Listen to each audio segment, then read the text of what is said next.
अच्छा चला।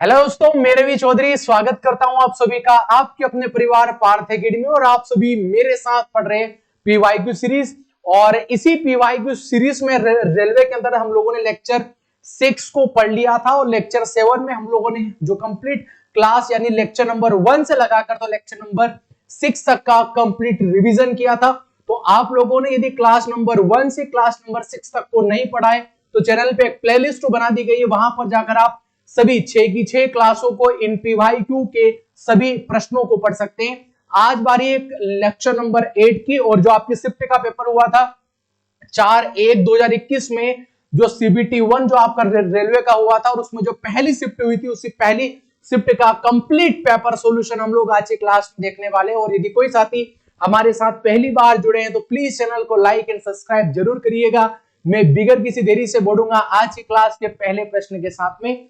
और आज की क्लास का जो पहला प्रश्न जो 4/1 की शिफ्ट को हुआ था, और वही शिफ्ट में जो पहला पेपर जो पहला प्रश्न आप सभी को देखने को मिल रहा था कि भारतीय संविधान में कौन से अनुच्छेद के तहत राष्ट्रीय ध्वज को फहराने का अधिकार है।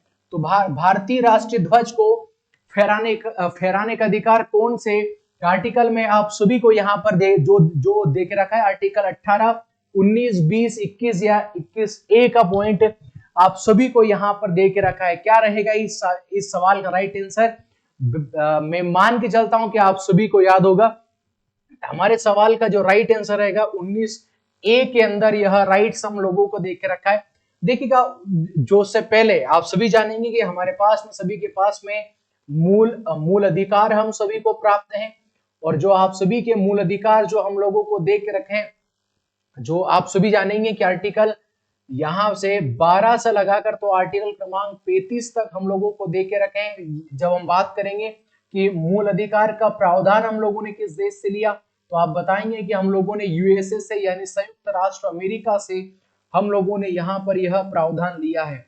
और इसी प्रावधान के अंतर्गत हम लोग देखेंगे आर्टिकल जो 12 हमें क्लियर मेंशन देता है कि एक राज्य की परिभाषा जो हम लोगों को बताता है वो आर्टिकल 12 में डिफाइन है कि एक राज्य की परिभाषा क्या होगी। क्या उस एक राज्य में प्रशासनिक सेवाएं होगी, प्रशासनिक अधिकारी रहेंगे, उस राज्य की एक यहाँ पे सरकार बनेगी। तो यहाँ पर राज्य मतलब एक हम देश की परिभाषा से समझते हैं। शॉर्ट में हम लोग पढ़ेंगे, इतना डिप्थ में हम लोग अभी नहीं पढ़ेंगे इन सभी क्लासों में। आर्टिकल 13 हमें जो दे के रखा है आप सभी के अल्पीकरण की प्रक्रिया, आपके अल्पीकरण की प्रक्रिया हम लोगों को कौन से आर्टिकल के अंदर दे के रखा है, तो आर्टिकल 13 में आप सभी जानेंगे क्या आपके अल्पीकरण की प्रक्रिया हम लोगों को दे के रखी है। बहुत कुछ दे के रखा है आर्टिकल 13 में, लेकिन जो हमारे लिए इंपॉर्टेंट है वो आपके अल्पीकरण की प्रक्रिया आर्टिकल 13 में बहुत अच्छे तरीके से यहाँ पे डिफाइन किया गया है। मान लीजिएगा कोई रिलीजन है और उस रिलीजन के जो भी धार्मिक जो नियम होते हैं वो बने होते हैं, तो हमारा संविधान कब लागू हुआ हम लोग देखेंगे 26 जनवरी और 1950 को हमारा भारतीय संविधान लागू हुआ। यदि किसी धर्म के जो नियम कानून है वो संविधान लागू होने से पहले थे या संविधान लागू होने के बाद भी वह सभी नियम कानून चलेंगे, यदि उन किसी भी धर्म के नियम कानूनों में यदि भारतीय संविधान के भाग 3 में दिया गया फंडामेंटल राइट्स, लोगों के मूल अधिकारों का यदि किसी प्रकार के आप लोगों का उल्लंघन किया, यानी किसी धर्म के नियम कानून ने हमारे फंडामेंटल राइट्स का यदि उल्लंघन किया, तो सरकार उन्हें नियम या कानून बनाकर पूरी तरीके से समाप्त कर सकती है। हम लोगों को देख रखा है। और वहीं पर हम बात करेंगे आर्टिकल 14 में हम लोगों को देख रखा है विधि के समक्ष समानता। कहां पर? विधि के समक्ष हम लोगों को समानता का अधिकार इसी आर्टिकल 14 में दे के रखा है। हम लोग बात करेंगे आर्टिकल 15 में, जहां पर हमें देख के रखा है धर्म, जाति के बाद मूल के बाद लिंग और लिंग के बाद विभेद, इन सभी पर आप सभी को समानता रखनी होगी। आप भेदभाव नहीं करते, धर्म के आधार पर हम लोग नहीं कर सकते, जाति के आधार पर हम लोग नहीं कर सकते, कुछ विशेष प्रावधान तो इनके सब आर्टिकल में जो इनके पॉइंट में देख के रखे, लेकिन शॉर्ट में इतना पढ़ सकते हैं, मूल कहाँ पर उसका जन्म हुआ है, लिंग वो स्त्री या पुरुष, उसके ऊपर भी हम लोग यहाँ पर भेदभाव नहीं कर सकते। विभेद काले गोरे का भेद नहीं, दिलों से हमारा नाता है। तो जो इस प्रकार के भेदभाव हम लोग यहाँ पर नहीं कर सकते। वहीं पर देखेंगे आर्टिकल 16 के अंदर हमें लोक नियोजन के समान अवसर है। लोक नियोजन जो है, तो लोक नियोजन के जो समान अवसर हम लोगों को दे के रखे हैं वो आर्टिकल 16 है। यहाँ पर हम लोग देखेंगे जब हम लोग डीप में इनकी थ्योरी क्लासों को पढ़ेंगे कि कहाँ पर इनके पॉइंट में कहाँ पर जो बातें की गई है, या कहाँ पर आर्टिकल 16 में महिलाओं कुछ रूप से छूट यहाँ पर दे के रखे। तो ये आर्टिकल 16 हमें देखने को मिलेगा। आर्टिकल 17 हमें दे के रखा है कि छुआछूत का प्रावधान नहीं है। छुआछूत यानी या आपका छुआछूत का प्रावधान नहीं रखना पड़ेगा, यानी आप छुआछूत का जो भेदभाव हो वो पूरी तरीके से समाप्त करना पड़ेगा। ये हमें राइट्स कहां पर दे के रखा है, आर्टिकल 17 में दे के रखा है, आप सभी जानेंगे। और आर्टिकल 18 में क्लियर मेंशन है, क्लियर मेंशन है आर्टिकल 18, यानी देश का संविधान लागू कब हुआ था, देश का संविधान लागू हुआ था 26 जनवरी या आपको 1950 में। तो 26 जनवरी या आपको 1950 को जैसे ही देश का संविधान लागू होता है, तो संविधान लागू होने के बाद में आप केवल दो प्रकार की उपाधियां लिख सकते हैं, एक तो सेना से रिलेटेड और एक शिक्षा से संबंधित। आप दोनों प्रकार की उपाधियां आप लोग यहाँ पर प्राप्त कर सकते हैं। इन दोनों उपाधियों के अलावा यदि व्यक्ति किसी प्रकार की उपाधि धारण करता है तो वह बिल्कुल पूरी तरीके से मान्य नहीं होगी। एटलीस्ट ये व्यक्ति अपने आधार कार्ड के अपने नाम के आगे भी, अगर कोई डॉक्टर बना है तो अपने नाम के आगे शिक्षा से शिक्षा प्राप्ति के तो डॉक्टर लगा सकता है। यदि किसी व्यक्ति ने सेना में यदि बड़ी प्राप्ति लेफ्टिनेंट बना है, ब्रिगेडियर बना है, बिल्कुल लगा सकता है। अब ऐसी फालतू उपाधियों को यहाँ पर स्वीकार नहीं किया जाएगा, जैसे हृदय सम्राट, दादा दयालु, श्रीमंत जो अपने नाम के आगे जो लगवा लेते हैं, हृदय सम्राट या राजा महाराजा धीराज, इस प्रकार की जितनी भी उपाधियां चलती थी, हम लोग नहीं बोल रहे नहीं चलती थी, लेकिन 26 जनवरी 1950 को जब देश का संविधान लागू नहीं हुआ था, उससे पहले इस प्रकार की सभी प्रकार की उपाधियां चलती थी। लेकिन जैसे ही देश का संविधान 26 जनवरी 1950 को लागू होता है, इसी सभी प्रकार की जो उपाधियां वो समाप्त कर दी गई। यानी आर्टिकल 18 क्लियर मेंशन दे के रखता है आप सभी को यहाँ पर कि आप सभी की उपाधियों का अंत किया जाएगा, या फिर उपाधियों का जो या का अंत का प्रावधान है वो आर्टिकल क्रमांक 18 में आप सभी को दे के रखा है। और आर्टिकल 19 में आप सभी जानेंगे कि आप सभी को वाक एवं अभिव्यक्ति, वाक एवं या आपके अभिव्यक्ति की स्वतंत्रता हम लोगों को यहाँ पर दे के रखा है। और इसी के अंदर राष्ट्रीय ध्वज को फहराने का अधिकार जो है वो हम लोगों को यहाँ पर दे के रखा है। हम लोग देखेंगे कहीं पर हम लोगों को कहीं पर भी जैसे हम लोगों को वाक एवं जो आपका अभिव्यक्ति की स्वतंत्रता हम लोगों को यहाँ पर दे के रखे। फिर हम लोग आगे देखेंगे कहीं पर यदि हम लोगों को यदि पर संघ व यूनियन बनाने का राइट्स है तो वो इसी आर्टिकल है। कहीं पर हम लोगों को घूमने की आजादी है तो वो यहीं पर है। कहीं पर बसने की आजादी पर है पूरे भारतवर्ष में, वो यहीं पर है। और कहीं पर हम लोगों को व्यापार करने की आजादी है तो वो यहीं पर हम लोगों को दे के रखता है। आप लोगों को याद होना चाहिएगा। फिर यहीं पर ये आपका आर्टिकल 20 हम लोग जो पढ़ेंगे। और आर्टिकल 20 में क्या दे के रखा है, दो सिद्ध के मामले में संरक्षण। कहां पर दो सिद्ध के जो मामले होते हैं और दो सिद्ध के मामलों में संरक्षण का प्रावधान है।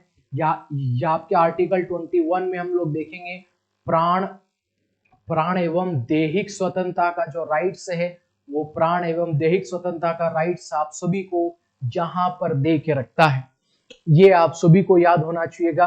ठीक है, तो हम लोगों ने कुछ ये आपका आर्टिकल 21 में ही आप सभी को इंटरनेट की भी आजादी, जो चलाने की आजादी है, वो आप सभी को यहीं पर दे के रखता है। तो ये सारे आर्टिकल याद होना चाहिएगा।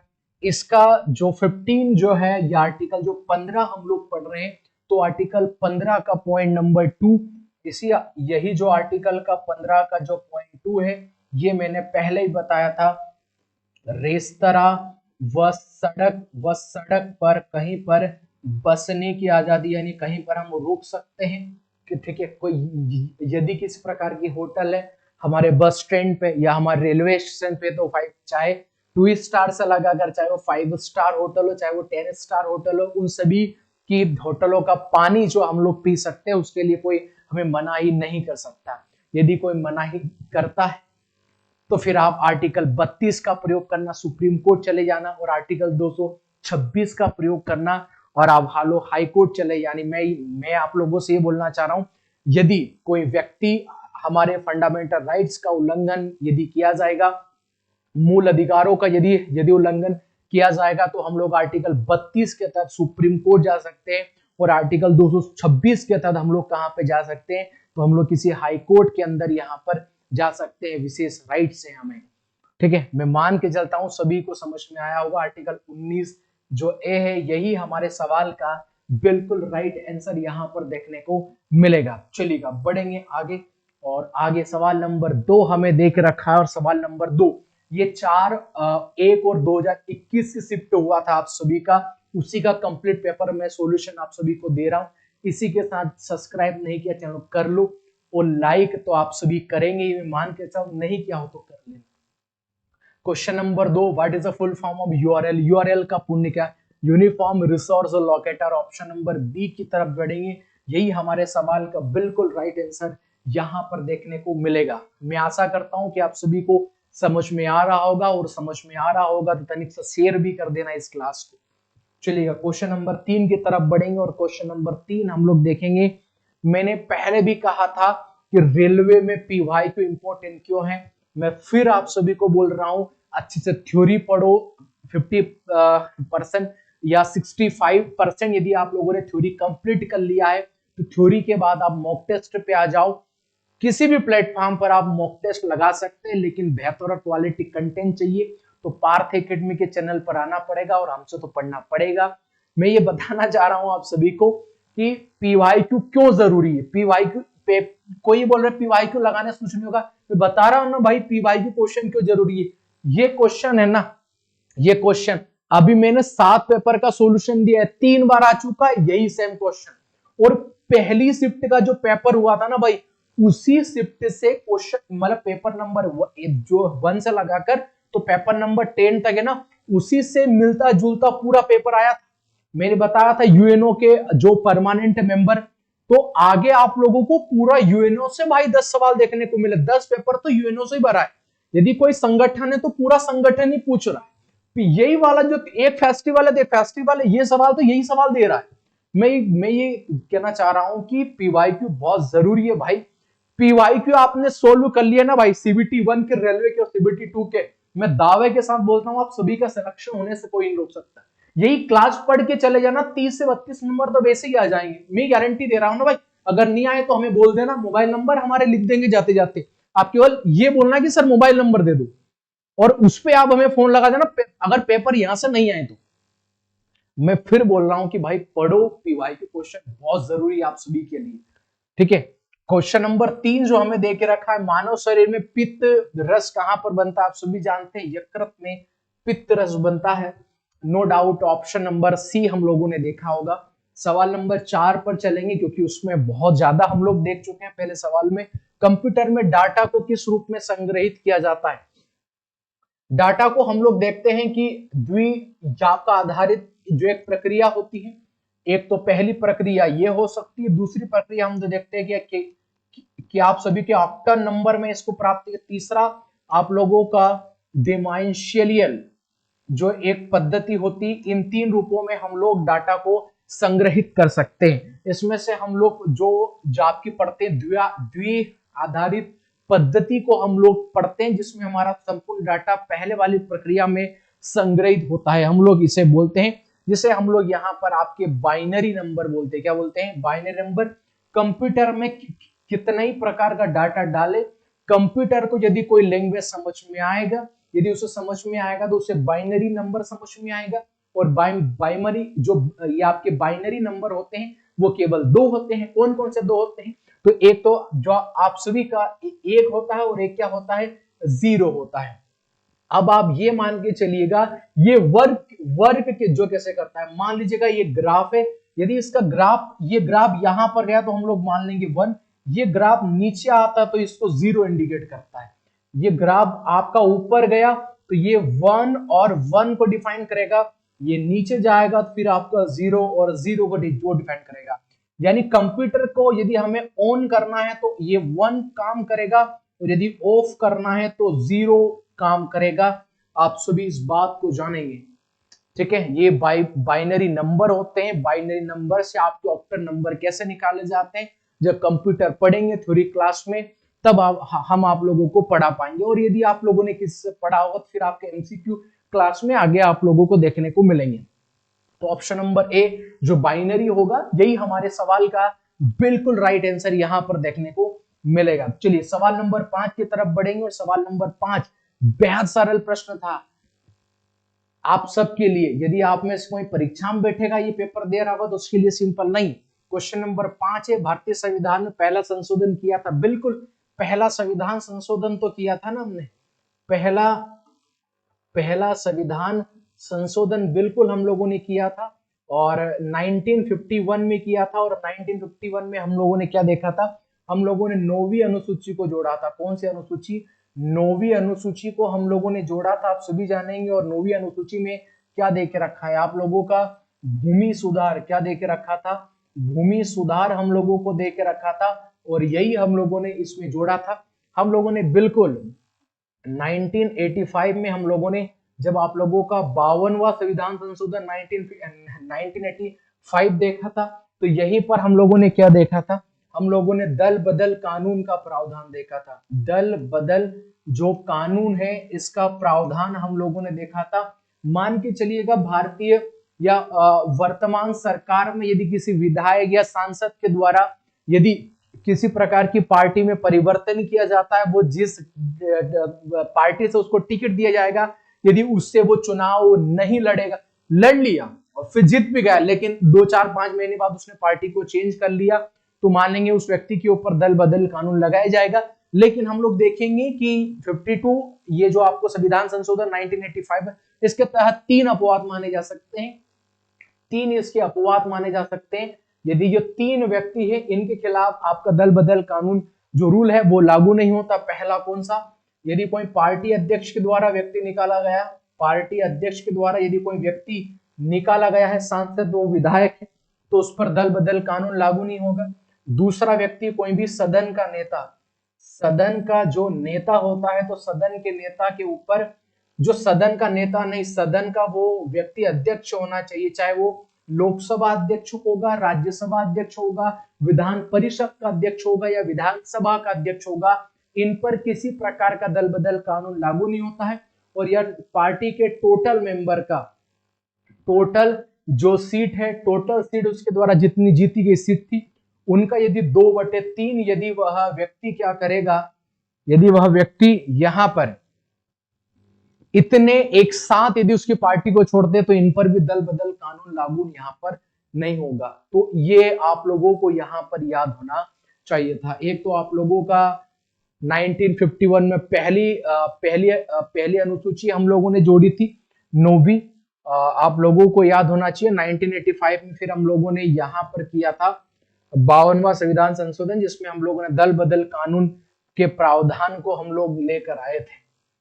तो क्या रहेगा हमारे सवाल का जवाब? तो 1951 हम लोगों को यहां पर देखने को मिलेगा।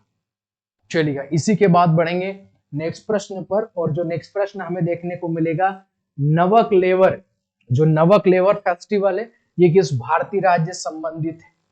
तो आप लोग देखेंगे कि एक तो बालभद्र, ठीक है, इसके बाद में जो है सुदर्शन, बालभद्र, सुदर्शन और बलराम, भगवान श्री कृष्ण और भगवान जो कृष्ण थे उनके सिस्टर का मुझे भी यहाँ पर नाम नहीं आता, मैं आप सभी से माफी चाहूंगा, एटलीस्ट दिमाग में से तो आउट हो गया। तो इनकी जो बहन में यहाँ पे लिख रहा हूँ, आप लोग ढूंढ के लिख लीजिएगा। अरे मैं नाम भूल रहा हूँ, मुझे मतलब आना चाहिए था, शर्म आने की बात है कि मुझे नहीं आता है, लेकिन नाम तो जाना चाहिए था। तो इनकी जो बहन तीनों है, तो इनको तीनों को यहाँ पर क्या किया जाता है, इनकी पूजा की जाती है। पहली बात तो इस उपलक्ष्य में, यानी इस त्योहार में क्या होता है, सब आता है लेकिन इनका नाम नहीं आता है। नवकलेवर, नवकलेवर ये जो उत्सव होता है, तो हर वर्ष ये क्या होता है, हर वर्ष ये त्योहार मनाया जाता है। एक वर्ष नहीं, हर वर्ष ये त्योहार मनाया जाता है। और इन इन तीनों की हर वर्ष मूर्ति बनाई जाती है, नई जो मूर्तियां होती हैं वो बनाई जाती है, और नीम की लकड़ी से। किससे? नीम की लकड़ी से इन तीनों की, शायद सुभद्रा, याद आ गया, बिल्कुल ये भगवान कृष्ण का ही फोन आया था अभी कि ये सुभद्रा जो है, ठीक है, यही होगा। अगर इनके अलावा और कोई निकलते फिर मैं माफी चाहता हूं, अगर फिर जो भी होंगे वो आप कमेंट बॉक्स में नाम लिख देना, ठीक है। तो सुभद्रा, इन इन तीनों की पूजा की जाती है, और पूजा के बाद एक नई मूर्ति स्थापित की जाती है। और ऐसा हर बार नहीं, ऐसा हर वर्ष होता है। और जो नई मूर्ति बनती है वो नीम की लकड़ी से बनती है। ये आपका नवक्लेशर हमें उत्सव देखने को मिलेगा। और जिस राज्य में होता है उसी राज्य में आप लोगों का नुआखाई उत्सव, कौन सा? नुआखाई उत्सव होता है उसी राज्य में आप लोगों का। बाली यात्रा उत्सव, कौन सा? बाली यात्रा। और बाली यात्रा के बाद आप सभी का उसमें धनु यात्रा, कौन सा? धनु यात्रा। धनु यात्रा के बाद आप सभी का मिट्टी महोत्सव, कौन सा? मिट्टी उत्सव। ये आप देख रहे हैं। एक आप लोगों का छऊ भी कर लो। ये सभी उत्सव उसी राज्य में होंगे, उस राज्य का नाम है उड़ीसा। क्या नाम है दोस्तों? उड़ीसा। तो ये सब आपके उड़ीसा में ही होते हैं। ऑप्शन नंबर डी हमारे सवाल का बिल्कुल राइट आंसर यहां पर देखने को मिलेगा। मैं आशा करता हूं कि फिर से आप सभी को समझ में आ रहा होगा, समझ में आ रहा होगा तो लाइक तो कर लिया होगा आप सभी ने। चलिए क्वेश्चन नंबर 7 की तरफ बढ़ेंगे। और क्वेश्चन नंबर 7 जो हमें दे के रखा है, सुकन्या समृद्ध योजना का शुभारंभ किसने किया था? नो डाउट 2015 में, 2015 में ही, यानी ये 22 जनवरी, कब दोस्तों? 22 जनवरी और 2015 को हमारे भारत के यशस्वी प्रधानमंत्री नरेंद्र मोदी साहब ने किया था, ठीक है। नरेंद्र मोदी साहब ने किया था। ऑप्शन नंबर सी हमने कहा था, ठीक है। आगे बढ़ेंगे, और आगे बढ़ने के बाद जो हमें दे के रखे हैं, गौतम बुद्ध के जन्म का स्थान के नाम से जाने वाला एक उपवन है, यानी कौन सा जो क्षेत्र है भगवान बुद्ध के जन्म से संबंधित है, हम लोगों से सवाल पूछा है। पहले तो ये जानो कि उनका जो जन्म हुआ था और उनके प्रतीक, मतलब उनके जो प्रतीक हैं, देखो उनके जन्म का प्रतीक माना जाता है यहाँ पर कमल। क्या माना गया है? कमल माना गया है। उसके बाद जब उनकी मृत्यु हुई थी तो उनकी मृत्यु का जो प्रतीक है उसे हम लोगों ने कहा है स्तूप। क्या कहा है? स्तूप। और जो उनका ग्रह त्याग था, गौतम बुद्ध का जो ग्रह त्याग था, उस घटना को हम लोगों ने क्या कहा है? तो उस घटना को हम लोगों ने घोड़ा से संबंधित बताया है। और उनको जो ज्ञान की प्राप्ति हुई थी, किसकी दोस्तों? गौतम बुद्ध को दोस्तों जहां पर ज्ञान की प्राप्ति हुई थी, उस घटना को हम लोगों ने पीपल के वृक्ष से बतलाया है। तो ये सभी भी आपसे पूछे जा सकते हैं। और गौतम बुद्ध ने, आप सभी जानेंगे कि आपकी 29 वर्ष की आयु में, कौन से? या आपकी 29 वर्ष की आयु में उन्होंने अपना घर का त्याग कर दिया था। तो उनकी ग्रह के त्याग, जो त्याग करने की घटना को हम लोग क्या कहते हैं? महाभिनिष्क्रमण। क्या कहा जाता है? महाभिनिष्क्रमण। महाभिनिष्क्रमण हम लोगों ने कहा। ये आप सभी को याद होना चाहिएगा। जब उन्हें ज्ञान की प्राप्ति हुई थी और उन्होंने पहला अपना उपदेश दिया था सारनाथ, उस घटना को हम लोगों ने धर्म चक्र परिवर्तन, क्या कहा था? धर्म चक्र परिवर्तन हम लोगों ने यहाँ पर कहा था। इसके बाद जब उनकी मृत्यु हुई थी तो मृत्यु की घटना को हम लोगों ने महापरिनिर्माण कहा था। क्या कहा था? परिनिर्माण हम लोगों ने कहा था। तो जो बुद्ध लुम्बिनी हमारे सवाल का बिल्कुल राइट आंसर यहाँ पर रहेगा। उसके साथ ये भी आप सभी को यहाँ पर उन्होंने, और जो जो उन्होंने सर्वाधिक जो आपके उपदेश दिए थे वो कौन सी भाषा में दिए थे? पाली भाषा में। और जो जितने भी जैन मुनि हुए, जैन मुनियों ने अपने सारे जो उपदेश दिए थे वो कौन सी भाषा में दिए थे? प्राकृत भाषा में दिए थे, ठीक है। ये याद होना चाहिएगा। चलिएगा बढ़ेंगे नेक्स्ट प्रश्न पर। और जो नेक्स्ट प्रश्न है क्वेश्चन नंबर 9 हमें दे के रखा है। क्वेश्चन नंबर 9 है फूल के गर्भ केसर। क्वेश्चन क्या है, किस ये क्वेश्चन छूट रहा है, किसके गर्भ में फूल केसर होता है, इस प्रकार का होगा तो मादा प्रजनन अंग में ये होता है। ठीक है, सवाल मुझे लगता है थोड़ा सा आगे पीछे हो गया, क्षमा प्रार्थी हम आप सभी से, क्योंकि आप सभी पढ़ाकू हैं, तो गलत चला गया है। ठीक, क्वेश्चन हो सकता है गलत है, बट आंसर उसका मादा प्रजनन अंग का आएगा, मुझे लगता है सही होगा ये क्वेश्चन। क्वेश्चन नंबर 10 की तरफ चलेंगे, और क्वेश्चन नंबर 10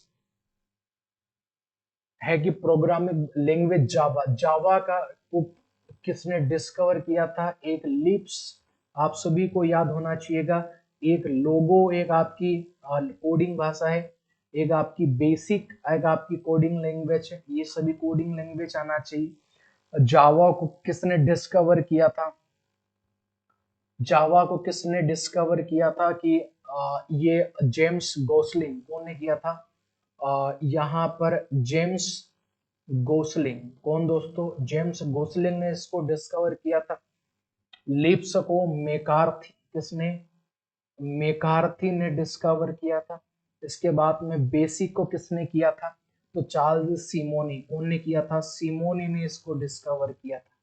ठीक है, तो पहली बार याद रखना सभी, पहली बार यदि कोई व्यवसाय में, किसमें, व्यवसाय में यदि कोई प्रयोग की गई भाषा है, यदि आप मान के चलिएगा कि यदि किसी बिजनेस पॉइंट ऑफ व्यू से व्यवसाय में यदि कोई कोडिंग भाषा यदि प्रयोग की गई तो वो आपकी बेसिक थी। लोगो, लोगो भाषा को बच्चों को समझाने में पहली बार, छोटे बच्चे होते हैं तो बच्चों को समझाने में, बच्चों को समझाने में यदि कोई किसी प्रकार की प्रयोग की गई भाषा का प्रयोग किया तो आपकी लोगो थी। ऑप्शन नंबर ए के साथ जाएंगे, जो हमारे सवाल का बिल्कुल राइट आंसर यहां पर होगा। चलिएगा आगे बढ़ते हैं, और आगे बढ़ने के साथ क्वेश्चन नंबर 11 बढ़ेंगे। गोदावरी नदी का उद्गम किस स्थान से है, ये क्या हुआ भाई, चलो गोदावरी रिवर का उद्गम कहां से होगा। वैसे हम लोग मानते हैं कि त्र्यंबकेश्वर पहाड़ियां हैं, लेकिन उनके समय ही आपकी ब्रह्मगिरी की पहाड़ियां पड़ेगी। कौन सी, ब्रह्मगिरी की पहाड़ियां, तो यही हमें देखने को मिलेगी। हम लोग देखेंगे कि गोदावरी भारत की जो है वो सेकंड लार्जेस्ट या दूसरी सबसे लंबी या बड़ी नदी हम लोगों को यहाँ पर देखने को मिलेगी। ये आप सभी को याद होना चाहिए, जैसे हम लोग जो बोलते हैं बेन गंगा, क्या बोलते हैं, ब्रेन गंगा। एक आपकी हेमावती, कौन दोस्तों, हेमावती, हेमावती के बाद आपकी वर्धा, वर्धा के बाद में आपकी प्राणहिता, कौन हिता, प्राणहिता के बाद में प्रवाह, कौन सी, प्रवाह, और प्रवाह के बाद में आपकी मजरा, कौन सी, मजरा। ये सभी इसकी गोदावरी रिवर की सहायक नदियां क्या देखने को मिलेगी, गोदावरी रिवर की सहायक नदियां हम लोगों को देखने को मिलेगी।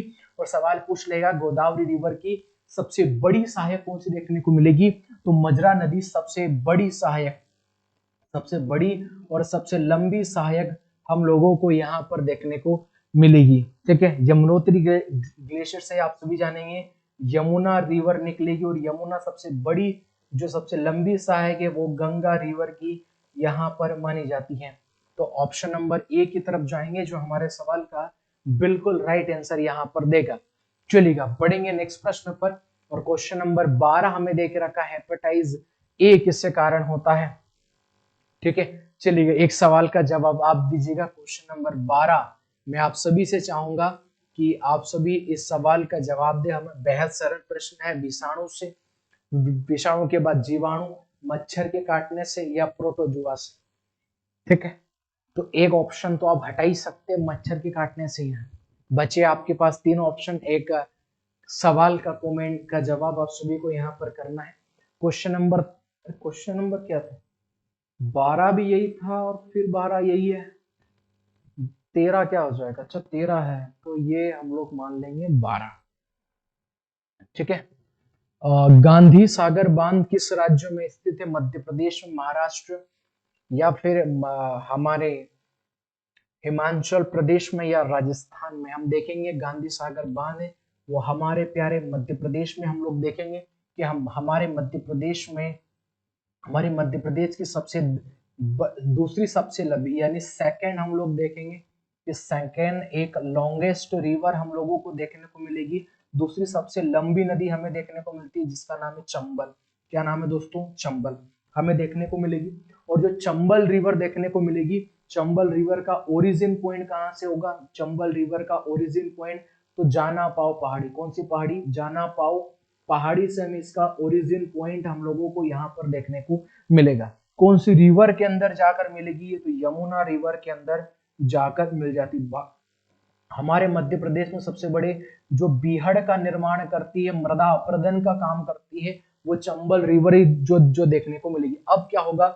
हमारी चंबल रिवर पर है, मतलब अपनी है, घर वाले, ठीक है, घर वाली बात है। अपनी चंबल रिवर पर 3 बांध हमें देखने को मिलेंगे। एक आप लोगों का गांधी सागर बांध देखने को मिलेगा जो हमारे मध्य प्रदेश में है। इसी के बाद आप लोगों का एक जवाहर सागर बांध। कौन सा? जवाहर सागर बांध। और एक आप लोगों का राणा प्रताप सागर। कौन सा? राणा प्रताप सागर बांध। ये जो हमें ये है, ये राजस्थान में देखने को मिलेंगे। गांधी सागर जो बांध होगा वो हमें चंबल रिवर पर हमारे मध्य प्रदेश में देखने को मिलेगा। ठीक है, चलिएगा बढ़ेंगे आगे। और आगे बढ़ने के बाद में हमें क्वेश्चन नंबर 13, एक ऑप्शन यहाँ पर नहीं दे के रखा है, ऑप्शन नंबर डी हम लोग मान लेते हैं। यहाँ पर शिशुनाग हम लोग एक ले लेते हैं, शिशुनाग एक ऑप्शन हम लोग ले लेते हैं। सांची की स्तूप का निर्माण किसने किया था? तो सांची की स्तूप का निर्माण किसके द्वारा किया गया था?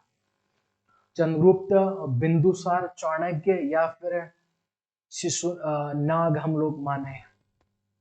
ठीक है, वैसे सांची के स्तूप का निर्माण हम लोग देखेंगे कि ये ऑप्शन हमारे पास में सम्राट अशोक होना था।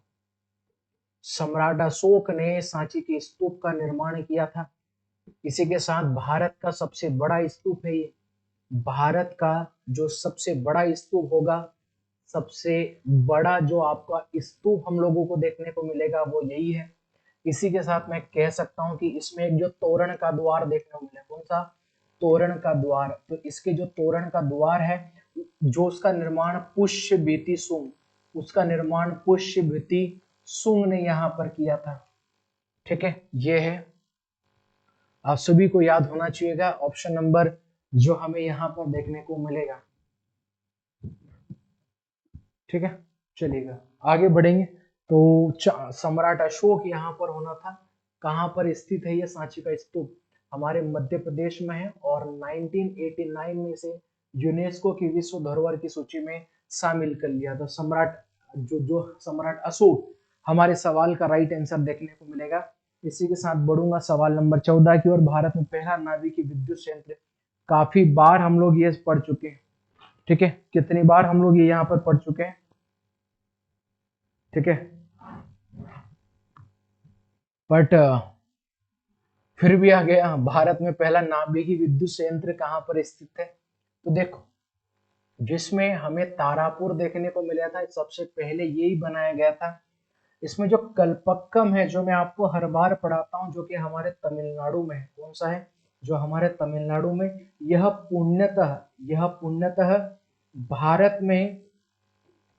भारत में बना है। मतलब हमने किसी देश से सहयोग नहीं लिया है, मतलब पुण्य भारतीय टेक्नोलॉजी पर जो बना नाभिकीय संयंत्र है वो हमें यहां पर देखने को मिलेगा। ठीक है, एक हमारे पास में परमाणु ऊर्जा, एक परमाणु ऊर्जा आयोग, परमाणु ऊर्जा आयोग जिसकी स्थापना 1948 में हुई। और एक परमाणु ऊर्जा विभाग है। तो ये विभाग की स्थापना हमें 1956 में 1954 में हम लोगों को यहाँ पर देखने को मिलेगी। और सबसे नवीनतम पूछेगा, सबसे नवीनतम कौन सा हमने एक नाभिकीय संयंत्र बनाया है? सबसे नवीनतम पूछेगा तो कुडानकुलम। कहाँ से? कुडानकुलम हम लोगों ने बनाया है। और ये कहाँ पर है? तो ये तमिलनाडु में है। किस देश के सहयोग से हम लोगों ने इसको बिल्डअप किया है? तो रूस देश के सहयोग से हम लोगों ने इसको बिल्डअप किया है। हमारे सवाल का राइट आंसर होगा ऑप्शन नंबर ए। केगा भी देख लो, केगा कहां पर होगा? तो कर्नाटक। कर्नाटक में हमें ये देखने को मिलेगा। जितनी बार हो रहा है मैं हर बार एक्सप्लेन कर रहा हूँ, आप लोगों को ऐसा लग रहा होगा यार टीचर बार बार डाटा को रिपीट कर रहे हैं। भाई डाटा रिपीट नहीं होता, आप लोगों को इससे बेहतर तरीके से याद होता। मैंने पहले भी 2 क्लास में इसको समझाया था, आज फिर समझा, क्योंकि यार जितनी बार रिवीजन करेंगे उतना आप लोगों को ही फायदा होगा। चलिए क्वेश्चन नंबर 15 की तरफ चलेंगे, और क्वेश्चन नंबर 15 जो हम लोगों को दे के रखे हैं, पोखरण परमाणु प्रशिक्षण 2 का कोड क्या था। अब ये पहला देखो, पहली बार जो पोखरण में हमें एक परमाणु प्रशिक्षण किया गया था, पहली बार वो 1974 में किया गया था। कब किया गया था? 1974। उस समय पीएम कौन थे? उस समय श्रीमती इंदिरा गांधी जी थी। वो उस समय भारत में क्या हुआ करती थी, यहाँ पर प्रधानमंत्री हुआ करती थी। लेकिन सेकेंड टाइम यानी 11 मई व 13 मई को हम लोगों ने पोखरण में यहाँ पर परमाणु जो प्रशिक्षण किया था, ऑपरेशन शक्ति। कौन सा था? ऑपरेशन शक्ति हमारा था। और जो पहली बार जब हमने परमाणु प्रशिक्षण किया था उसका नाम था स्माइलिंग बुद्धा। क्या नाम दिया था? स्माइलिंग बुद्धा। जो पहली बार परमाणु प्रशिक्षण किया गया था उसका नाम था, लेकिन जो सेकेंड टाइम किया गया था उसका नाम था ऑपरेशन शक्ति। आप सभी को याद रखिएगा, ऑपरेशन शक्ति जब किया गया था, देश के उस समय के राष्ट्रपति थे डॉक्टर एपीजे अब्दुल कलाम, और देश के उस समय के जो गृह मंत्री थे, हम सबके लाडले, हम सबके प्यारे दुलारे, आदरणीय इस भारतीय राजनीति के जननायक, भारतीय राजनीति के पुरोधा कौन थे? श्री अटल बिहारी वाजपेयी। ठीक है, वो थे। यहाँ पर सवाल का राइट आंसर देखने को मिलेगा ऑप्शन नंबर बी के साथ हम लोग यहाँ पर जाएंगे। चलेगा, क्वेश्चन नंबर 16 हमें देखने को मिलेगा, धातुओं से पतली तार के रूप में डालने की विशेषता क्या कहलाती है? तो धातुओं को तार के रूप में विशेषता जो कहलाती है उसे हम लोग तन्यता बोलते हैं। ठीक है, उसे हम लोग तन्यता बोलते हैं। उस धातु को जितनी ज्यादा लंबी हम लोग खींच सकते, कहा जाता है सोने की जो तन्यता होती है वो सबसे लंबी होती है। ठीक है, तो ऑप्शन नंबर डी हमारे सवाल का बिल्कुल राइट आंसर यहाँ पर देखने को मिलेगा।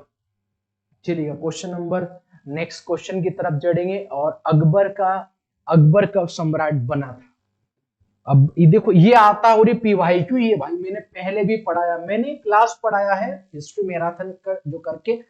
आप चाहते हैं कि आप हिस्ट्री कंप्लीट पीवाईक्यू जो पढ़ना चाहते हैं और आने वाले क्या क्या क्वेश्चन परीक्षाओं में आ सकता है, तो 3 घंटे 27 मिनट की क्लास हम लोगों ने ली, जाके प्लेलिस्ट पर आप चेक कर सकते हैं कि भाई अगर पढ़ना हो तो उसको पढ़ लेना।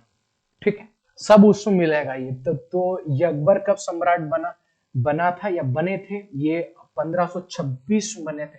मैं लिख लेता हूं, जैसे आप भूल गए होंगे बाबर कब बना था। बाबर 1526 से लगाकर तो 1530 तक हमें मुगल सम्राट पर देखने को मिलते हैं। इसके बाद यहाँ ऊपर हुमायूं कौन बने थे? हुमायूं बने थे 1530 से लगाकर तो ये 40 तक बने रहे। इसके बाद सेकेंड टाइम फिर से बनेंगे ये जो 1500 ये आपके 55 से लगाकर 1556 थे, क्योंकि बीच में हमें देखने को मिलेंगे एक शेर शाह सूरी वंश हम लोगों को यहाँ पर देखने को मिलेगा। इसके बाद फिर से अकबर यहाँ पर शासक बना था, तो अकबर 1556 में शासक बना था। 1605 में और आपके अतिसार रोग के कारण अकबर की यहाँ पर मृत्यु हो गई थी। अकबर के बाद में कौन बनेगा? जहांगीर। कौन बनेगा? यहाँ पर जहांगीर शासक बनेगा, और जहांगीर का समय-काल 1605 से लगाकर तो 1627 तक देखने को मिलेगा। इसके बाद में आप शाहजहां कौन बना था? जहांगीर के बाद तो शाहजहां 1627 से लगाकर तो 1658 तक इसके बेटे ने इसको कैद करके आगरा के फोर्ट में डाला था। इसके बाद बना था औरंगजेब। कौन बन गया था? औरंगजेब बन गया था। और औरंगजेब कब से कब तक बना था? 1658 से लगाकर तो 1707 तक। कब तक बना था? 1707 तक। कहा जाता है 1707 में in place of Daulatabad Maharashtra में औरंगजेब की मृत्यु हो जाती है। ठीक है, 56 में बना था भाई। ठीक है, चलो आगे बढ़ेंगे। क्वेश्चन नंबर 18 पर, राजा रवि वर्मा एक प्रसिद्ध है, तो क्या है ये? ठीक है, तो देवी शकुंतला, पहले देख लो कि देवी शकुंतला का इन्होंने एक चित्र बनाया था, ये फेमस हुए थे इसी कारण। उसके बाद फिर इनके द्वारा एक संगीत सभा, कौन सी सभा? संगीत सभा का आयोजन इनमें किया गया, मतलब संगीत सभा का चित्र बनाया था। अब ऑप्शन में आपसे भी आएंगे 2 प्रकार के भी चित्र जो बनाए होंगे। ठीक है, तो ऑप्शन नंबर डी देखने को मिलेगा। एक नायर जाति की एक स्त्री का चिन्ह इन्होंने बनाया था। कौन सा? एक नायर जाति की स्त्री का इनके द्वारा एक चित्र यहाँ पर बनाया गया था। तो ये तीन प्रमुख थे, बाकी मैं आपको पढ़ा चुका हूँ। ऑप्शन नंबर डी माना जा सकता है, चित्रकार थे फेमस ये भारत के। इनके बारे में कहा जाता है ये भारत में इन्हें भारत में यहाँ पे आधुनिक चित्रकारिता का क्या कहा जाता है? भारत में आधुनिक चित्रकारिता का जनक इनको कहा जाता है। ये आप सभी को यहाँ पर होना, देवी शकुंतला संगीत सभा का जो चित्र है और नायर जाति की स्त्री का चित्र इनके द्वारा यहाँ पर बनाया गया था। ये इनके द्वारा बनाए गए थे। ये तीन ही याद रखो। और एक और याद रखना चाहो तो यहाँ पर अर्जुन और सुभद्रा जो है उनका इन्होंने एक चित्र बनाया था। अर्जुन और सुभद्रा, ये भी लिख लो, सब लिख लो। अर्जुन व सुभद्रा, इनका दोनों का चित्र भी राजा रवि वर्मा के द्वारा बनाया गया। चलो आगे बढ़ते हैं, क्वेश्चन नंबर 19 की तरफ जाएंगे। भारत में चमड़े के टोकन मुद्रा किसने शुरू की थी? तो भारत में चमड़े के टोकन की जो शुरुआत किया था वो मोहम्मद बिन तुगलक के द्वारा किया गया था। ऑप्शन नंबर डी पर हम देखेंगे, मुगलक यानी तुगलक वंश का द्वितीय शासक रहा, और द्वितीय शासक में कौन रहा? मोहम्मद बिन तुगलक रहा, इसी ने यहाँ पर बनाया था। चलेगा, क्वेश्चन नंबर 20 की तरफ चढ़ेंगे। और इनसेट आईबी को कब शुरू किया गया था? ये भारत में पहला संचार उपग्रह था। हम लोगों ने इसे संचार हमें उपग्रह देखने को मिला था, और ये 1983 में। कब से? ऑप्शन नंबर ए के साथ जाएंगे, 1983 है। क्या हुआ भाई, ये कैमरे में बार बार क्यों हो रहा है? क्या मैं आपको देख पा रहा हूं या आप मुझे देख पा रहे हैं? ठीक है, चलो आगे बढ़ेंगे। और क्वेश्चन नंबर 21 हमें क्या दे के रखा था? 21 जो हमें दे के रखा था, यहां पर 1857 के विद्रोह को अंग्रेजों ने आखिरकार कब दबाया था? 1861 में, 69 में, 57 में, या फिर 1861 में इसको दबाने का कार्य किया गया था? ठीक है, किसके द्वारा इसको मतलब किस वर्ष? पूर्णतः हम लोग देखेंगे रिवोल्ट 1057 10 मई और 1857 को यहाँ पर यह प्रारंभ हुआ था। लेकिन फिर आया था हमारे पास में भारत शासन एक्ट। कौन आया था? हमारे पास में भारत शासन एक्ट हमें देखने को मिला था, और भारत शासन एक्ट 1858 हम लोगों को यहाँ पर देखने को मिला था। भारत शासन एक्ट के द्वारा पहली बात तो हम लोगों ने मुगल पद को भारत से पूरी तरीके से समाप्त कर दिया था, और जो EIC company east India company जो हमें देखने को मिली थी, उसके कार्यकाल को भारत से पूरी तरीके से क्या कर दिया था? हम लोगों ने समाप्त कर दिया था। और इसके साथ हम लोगों ने और इसी के साथ 59 में इन्होंने किया था भारत शासन एक्ट। ऑप्शन नंबर बी से जाएंगे, इन्होंने 1857 के विद्रोह को पूरी तरीके से यहाँ पे समाप्त कर दिया था। चलिएगा आगे बढ़ेंगे और क्वेश्चन नंबर 22 पे चलेंगे। जून 2020 तक की जानकारी के अनुसार यूनेस्को द्वारा कितने विश्व धरोहर सूचीबद्धों पे जो संग्रहित किया था? तो 1121 इस सवाल का राइट आंसर रहेगा। अब आप सभी जानेंगे जैसे 43 तो टोटल भारत में यूनेस्को साइट भारत में स्थापित किए हैं।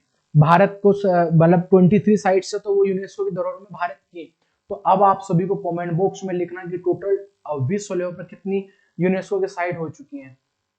ठीक है, चलो आगे बढ़ेंगे। और आगे बढ़ने के बाद क्वेश्चन नंबर वही 23, क्वेश्चन नंबर 23 है, आरटीआई अधिनियम कब लागू हुआ था? तो ये कब लागू हुआ था आप सभी जानेंगे, अक्टूबर 2005 को यह लागू हुआ था। ठीक है, ऑप्शन नंबर जो बी रहेगा हमारे सवाल का बिल्कुल राइट आंसर यहां पर देखने को मिलेगा। और क्वेश्चन नंबर इसके साथ क्वेश्चन नंबर 24 बढ़ेंगे, किस उद्योग में कच्चे माल के रूप में चूने के पत्थर का उपयोग किया जाएगा? आप सभी जानेंगे चूने के पत्थर का उपयोग किया जाएगा। ठीक है, सीमेंट, ऑटोमोबाइल, बर्तन या प्लास्टिक? नॉर्मल सवाल है, सीमेंट में इसका प्रयोग किया जाता है। ठीक है, ऑप्शन नंबर जो ए रहेगा सवाल का राइट आंसर। इसके साथ बढ़ेंगे, कहा जाता है कि 1906 में भारत का प्रथम राष्ट्रीय ध्वज फहराया गया था। वैसे सही मायनों में कब फिराया गया था, सही मायनों में यदि पूछा जाए तो। पर ठीक है, ऑप्शन 1906 में फिराया था। और कहां पर फिराया था 1906 में? कलकत्ता में। कहां पर फिराया गया था? कलकत्ता में इसको फिराया गया था। फिर हम लोग जो देखेंगे कि एक कांग्रेस का 1929 में एक लाहौर अधिवेशन हुआ था। और लाहौर अधिवेशन में हम लोगों ने क्या किया था, आप सभी जानेंगे कि लाहौर लाहौर अधिवेशन में हमने पूर्ण स्वराज की मांग की थी। और पूर्ण स्वराज की मांग के बाद में 26 जनवरी, कौन से दोस्तों, 26 जनवरी और 1930 को लाहौर नदी के तट पर, कौन से, लाहौर नदी के तट पर हम लोगों ने हमारी आजादी की घोषणा कर दिया था। और हम लोगों ने भारतीय ध्वज को फहराया था। इसके बाद जो वंदे मातरम जो आप लोगों को देखने को मिलेगा 1896 में हम लोगों ने हमारा गीत वंदे मातरम यहाँ पर गाया था। और इसके बाद में और आपका 1911 में हम लोगों ने हमारे राष्ट्रीय गान को, किसको, राष्ट्रीय गान को यहाँ पर गाया था। ठीक है, ऑप्शन नंबर सी हमारे सवाल का बिल्कुल राइट आंसर यहाँ पर देखने को मिलेगा। चलिएगा आगे बढ़ते हैं। और आगे बढ़ने के बाद जो हमारा क्वेश्चन है कि भारत का पहला उच्च न्यायालय स्थापित किया गया था। तो आप सभी देखेंगे कि भारतीय हाई कोर्ट एक्ट, भारतीय हाई कोर्ट एक्ट जो पास किया गया था वो 1861 में पास किया गया था। लेकिन उससे पहले भी हम, उसके बाद हम लोगों ने कलकत्ता हाई कोर्ट पहला हाई कोर्ट बन गया था जो बना था। ठीक है, ऑप्शन नंबर ए पे चलेंगे। यदि पूछेगा फेडरल कोर्ट भारत में कब आया था, तो फेडरल कोर्ट आप सभी जानेंगे, आप हमसे कंटिन्यूसली वे में पढ़ रहे हैं।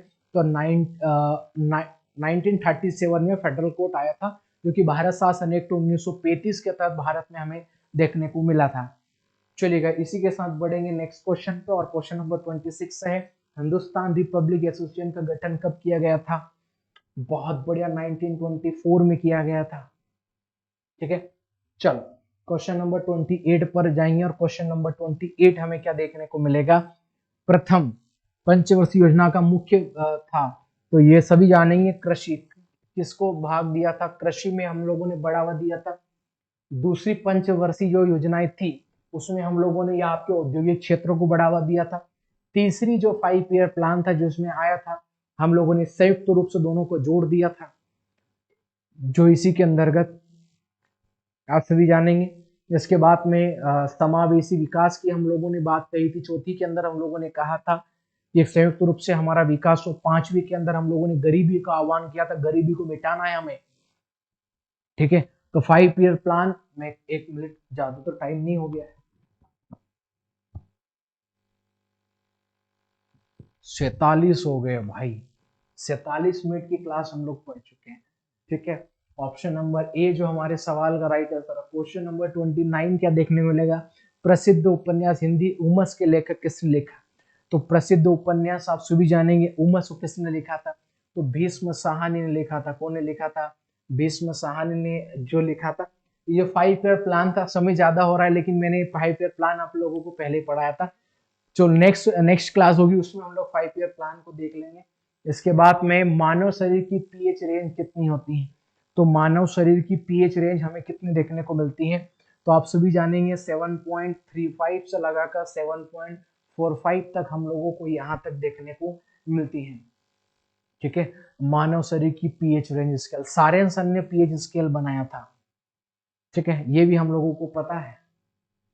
क्वेश्चन नंबर 31 पर चलेंगे। और विश्व विकास रिपोर्ट के अनुसार 2016 तक प्रति व्यक्ति यूएस $12,000 या इससे अधिक प्रति व्यक्ति आय वाले देशों को क्या कहा जाता है?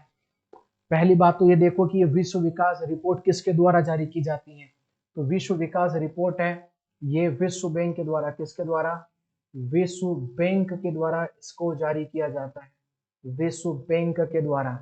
ठीक है, तो जो भी व्यक्ति इतने डॉलर से ज्यादा पैसे कमाएंगे उनको क्या कहा जाएगा, उन्हें हम लोग अमीर अमीर देश बोलेंगे। क्या बोलेंगे? अमीर देश बोलेंगे। भारत इन अमीर देशों की संख्याओं में खड़ा नहीं होता है इन्हीं बकवास रिपोर्टों के कारण। ठीक है, हम मध्य जो प्रति व्यक्ति आय वाले देश है, अमीर देशों की श्रेणी में ये खड़ा होता है, जो व्यक्ति इतने डॉलर से ज्यादा पैसे कमा लेगा। ठीक है, चलो क्वेश्चन नंबर 32 पे चलेंगे। भारत का सबसे बड़ा बॉक्साइट उत्पादक कौन है? और आप सभी जानेंगे भारत का सबसे बड़ा बॉक्साइट उत्पादक देश कौन सा देखने सॉरी कौन सा राज्य देखने को मिलेगा? उड़ीसा। उड़ीसा हमें यहाँ पर भारत में सबसे बड़ा बॉक्साइट उत्पादक यहाँ पर देखने को मिलेगा। चलिए क्वेश्चन नंबर 33 अंतिम क्वेश्चन है, और इस क्वेश्चन का जवाब आप सभी को मुझे कमेंट बॉक्स में देना है कि भारत ने पहली बार ओलंपिक खेलों में किस वर्ष भाग लिया था। मैं चाहूंगा कि इस सवाल का जवाब आप सभी कमेंट बॉक्स में मुझे दें। दोस्तों आज की क्लास में इतना ही, मिलते हैं हम लोग नेक्स्ट क्लास में, तब तक आप सभी का धन्यवाद। और हाँ, चैनल को लाइक और सब्सक्राइब करके जरूर जाइएगा। चलिएगा, मिलेंगे नेक्स्ट वीडियो में।